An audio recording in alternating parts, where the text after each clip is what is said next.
sampai pahala bacaan Quran untuk orang mati. Kenapa?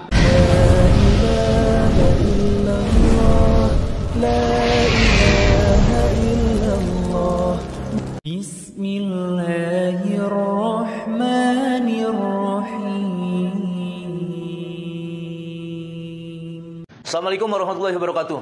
Kaum muslimin dan muslimat yang dirahmati Allah Subhanahu wa taala. Perbedaan di dalam Islam boleh-boleh saja. Itu adalah untuk menjadikan kita mempererat tali persaudaraan. Asal jangan sampai menyesatkan. Kalau perbedaan itu masih di dalam syariah Islam, tidak menyimpang, itu hal yang wajar. Bahkan untuk mempererat tali persaudaraan. Tapi jangan sampai perbedaan ini membuat ataupun golongan tersebut merendahkan atau ego dengan merasa dirinya paling benar, berasa dirinya sudah sunnah, sudah mengikuti sunnah Rasul. Padahal ini banyak kebaikannya. Boleh antum mempunyai hal berbeda, kekeh semacam itu boleh-boleh saja. Tapi jangan sampai menyudutkan golongan tertentu. Ini ada pembahasan Ustaz Khalid Basalamah mengenai perbedaan ataupun dalam membaca Al-Quran di tempat orang yang meninggal, itu bid'ah, tidak dicontohkan dari nabinya. Ya memang ada orang berpendapat seperti itu. Boleh-boleh saja. Tapi jangan sampai menyudutkan orang yang sudah melakukan hal semacam itu. Karena dia pun mempunyai dalil tersebut untuk melakukan kebaikan ini. Jangan sampai kepada orang yang sudah melakukannya merasa ataupun merendahkan, berkata seperti menyinyir kata-katanya. Ini jangan sampai. Ini akan memecah belah umat Sehingga perselisihan ini di antara umat Islam ini sendiri yang kita khawatirkan. Coba kita simak penjelasan ataupun yang dijelaskan oleh Ustaz Khalid Basalamah. Gitu kan? Membaca Al-Quran di rumahnya orang yang meninggal. Ini pernah nggak Nabi contohkan? Kan gitu. Baca Qurannya mulia, baca surah Yasinnya mulia, berzikirnya la ilaha illallah mulia. Tapi dikerjakan pada saat orang lagi mati, cari dalil dulu, baru Anda kerjakan, gitu kan? Jadi jangan sampai kita mengira kita sudah beribadah tapi ternyata tidak diterima oleh Allah Subhanahu wa taala. Allahu a'lam, itu yang saya tahu, gitu kan? Tentu kalau teman-teman yang melakukan ini sudah punya dalil, ya silahkan dikerjakan. Kalau saya pribadi, saya tidak pernah menemukan dalil masalah itu.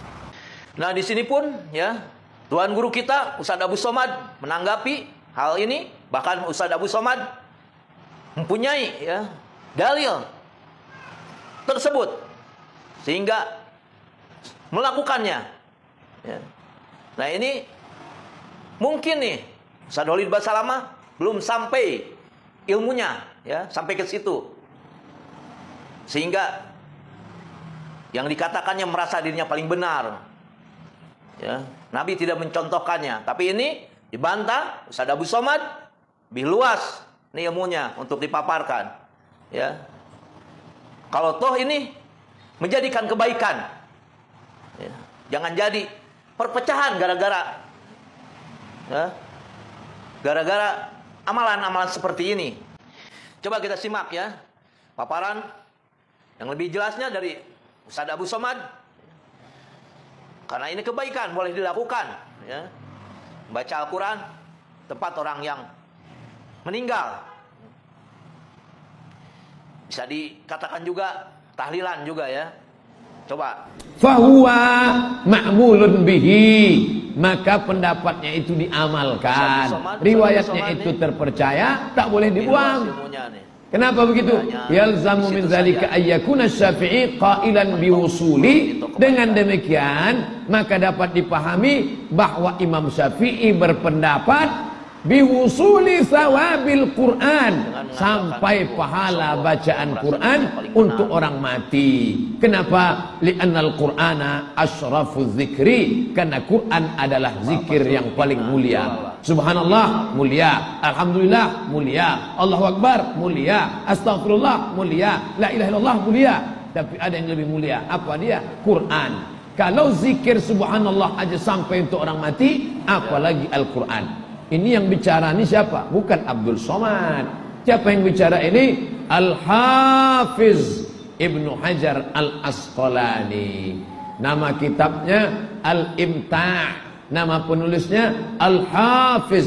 Kalau sudah disebut Al-Hafiz, itu artinya kalau di tempat kita di Bengkulu, kalau ada orang disebut Al-Hafiz, itu Ustadz tuh Al-Hafiz tuh, itu artinya dia hafal Quran. Tapi kalau dalam ilmu hadis Al-Hafiz artinya hafal hadis. Berapa hafalannya? 300.000 hadis. Imam Ibnu Hajar Al-Asqalani hafal 300.000 hadis. Dia mengatakan bahwa bacaan Quran sampai untuk orang mati. Tiba-tiba ada ustadz yang menghafal hadis cuma 3, itu pun kalau HP-nya hidup. Kalau HP-nya mati, hilang. Al-ilmu fil Samsung. Nah, di sini kita kaum muslimin dan muslimat jangan sampai ya mengandalkan ego, merasa dirinya paling benar. Mudah-mudahan insya Allah akan memberikan taufik hidayah pada kita semua. Semua kita akan menuju pada Allah Subhanahu wa taala, pada yaumil akhir, pada surganya Allah. Jalannya berbeda ya, tapi semua tujuannya sama pada Allah Subhanahu wa taala. Asal jangan satu ya, sesat, menyesatkan, itu tidak akan diterima oleh Allah Subhanahu wa taala, keluar dari Islam. Alhamdulillah. Assalamualaikum warahmatullahi wabarakatuh.